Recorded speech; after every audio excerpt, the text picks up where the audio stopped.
بسم الله الرحمن الرحيم. السلام عليكم ورحمة الله وبركاته. ازيكم يا جدعان؟ عاملين ايه وايه اخبار الدنيا عندكم؟ يا رب كل الناس تكون بخير وكل شيء تمام معاكم. اهلا وسهلا مرحبا بيكم في يوم جديد وحلقة جديدة من عمدة ستريم. بنعمل يا جماعة ستريم بدون هدف او جدوى او معنى او مغزى او فايدة او مصلحة واستفادة. لو عايز تسمع اسمع لحد الاخر. ملحوظة: الحلقة دي صوتية فقط لا غير، والحلقة دي مسجلة مسبق، يعني بس مسجل مسبق مش حي مباشر. الحلقة دي بيتم تسجيلها حاليا الساعة 8:33 بحسب التوقيت المحلي لمدينة 6 أكتوبر محافظة الجيزة جمهورية مصر العربية. النهاردة يوم 20/3/2026 أو 20 من شهر مارس لعام 2026، أو سميه زي ما تسميه. أنا مين؟ أنا محمد عماد الدين، والناس بتقول لي عمدة. بحبكم في الله يا جماعة. طبعا النهاردة أول يوم عيد الفطر المبارك، عيد سعيد عليكم، كل سنة وانتم طيبين يا حبايب قلبي. بسجل الحلقة دي بدون أي هدف أو مغزى أو جدوى أو معنى أو فايدة أو استفادة أو مصلحة. بسجلها كده زي ما بيقولوا لله وللوطن، يعني بسجلها يعني غتاتة غتاتة غتاتة غتاتة غتاتة غتاتة غتاتة، أيوة غتاتة غتاتة غتاتة، بسجلها غتاتة يا جماعة. فاللي عايز يسمع يسمع، واللي مش عايز يسمع عنه ما سمع، مش فارق معايا بربع جنيه مخروم. الفكرة كلها في الأول في الآخر أنا هنا جاي أتكلم وخلاص. والاستريم ده يا جماعة أنا عامله لله وللوطن، مش عشان أكسب منه خالص يا جماعة، بس أنا عامله كده وخلاص. فهنتكلم عن حاجات كتير، هنتكلم لحد ما الكلام يخلص، هنتكلم يا جماعة لحد ما الكلام يخلص، هنتكلم لحد ما الكلام يخلص يا جماعة. أنا مش عارف الكلام بيخلص إمتى، لكن ما علينا. أصل إحنا يا جماعة مش فالحين في حياتنا دي غير في الكلام وبس. إحنا مش فالحين غير في الكلام وبس، ده اللي إحنا فالحين فيه بجد يا جماعة. يعني إحنا كعالم وكشعب مش فالحين في أي حاجة غير الكلام. إحنا مش فالحين غير في الكلام. فأديني بتكلم وخلاص، وأديك بتسمع وخلاص. عجبك الكلام تمام، مش عجبك الكلام تمام، في كل الحالات تمام، وأنا تمام وأنت تمام. سيبني في حالي وأسيبك في حالك، وأنت في حالك وأنا في حالي.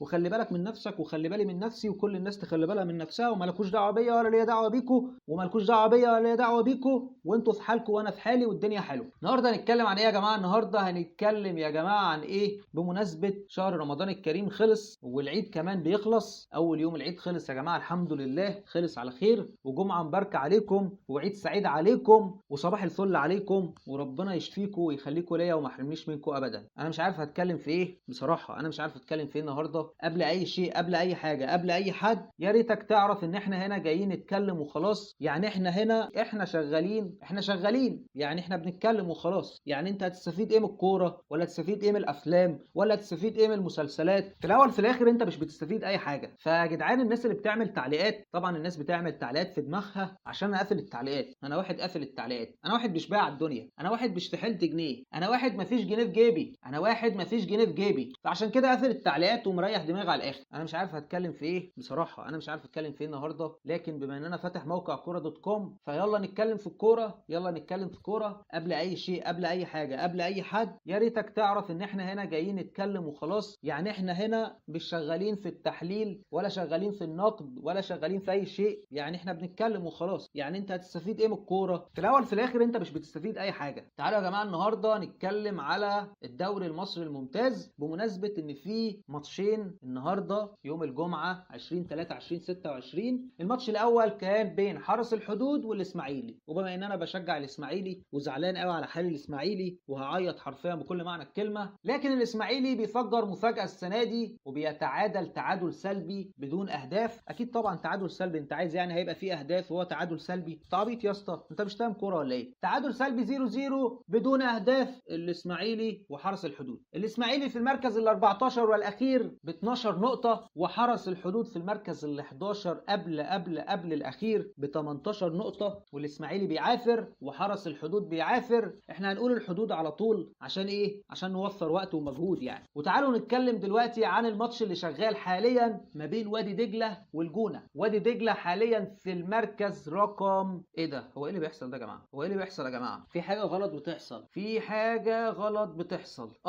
يا جماعه نسيت اقول لكم ان في دلوقتي في حاجه اسمها ترتيب البطوله وترتيب الهبوط. فمعلش يا جماعه، ايوه يا جماعه، زي ما احنا كده يا جماعه. الحدود حاليا، الحدود في المركز ال 11 ب 18 نقطه، وفي المركز ال 14 الاسماعيلي ب 12 نقطه. فده ترتيب الهبوط، لان هم 21 فريق، فهم مقسمينهم 14 فريق فريق في ترتيب الهبوط و7 فرق في ترتيب البطولة. نادي وادي دجلة في المركز الأول ب30 نقطة في ترتيب الهبوط، بيلعب حاليا مع نادي الجونة اللي في المركز الثالث ب29 نقطة في ترتيب الهبوط. هل الإسماعيلي ممكن يعملها السنة دي ويكسب كل الماتشات المتبقية ليه في ترتيب الهبوط ويقعد السنة دي في الدوري المصري الممتاز، ولا هيهبط السنة دي، ولا هم هيلغوا الهبوط مخصوص عشان الإسماعيلي، ولا إيه اللي هيحصل بالظبط؟ بصراحة مش عارف بصراحة. فتعالوا نتكلم على ترتيب البطولة. وزي ما قلت لكم لحد دلوقتي في الدقيقة 35 من زمن اللقاء ما بين وادي دجلة والجونة التعادل السلبي 0-0.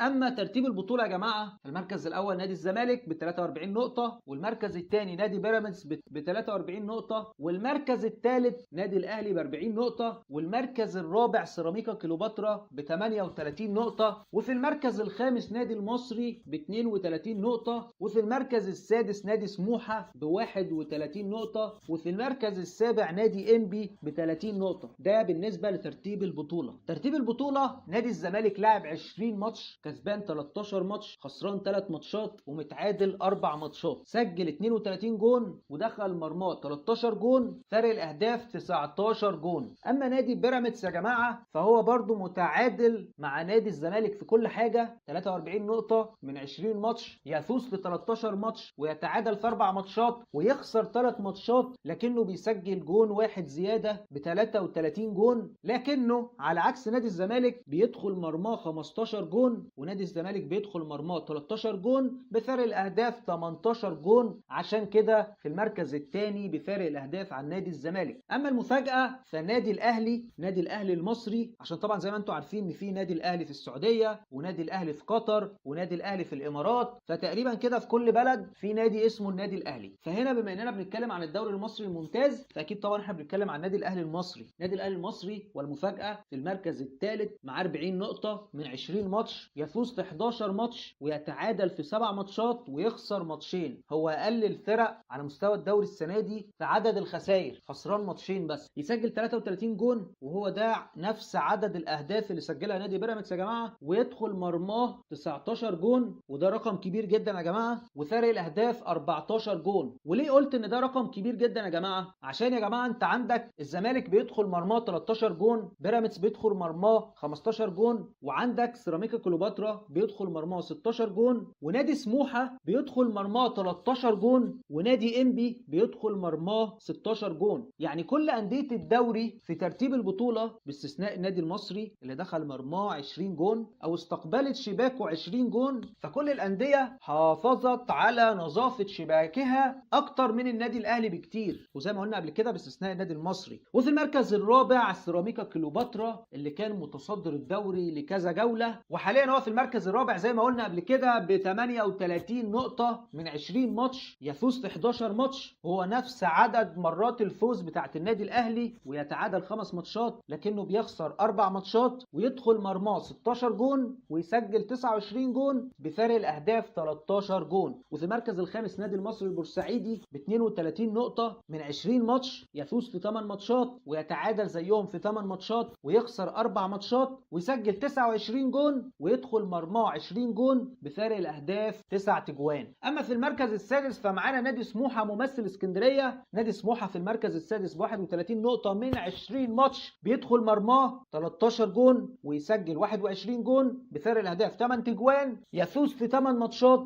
ويخسر في 5 ماتشات ويتعادل في 7 ماتشات. اما في المركز السابع فمعانا نادي انبي النادي البترولي ب 30 نقطة من 20 ماتش، يفوز في 7 ماتشات، يتعادل في 9 ماتشات ويخسر في 4 ماتشات ويسجل 20 جون ويدخل مرماه 16 جون بفارق الاهداف 4 تجوان فقط لا غير.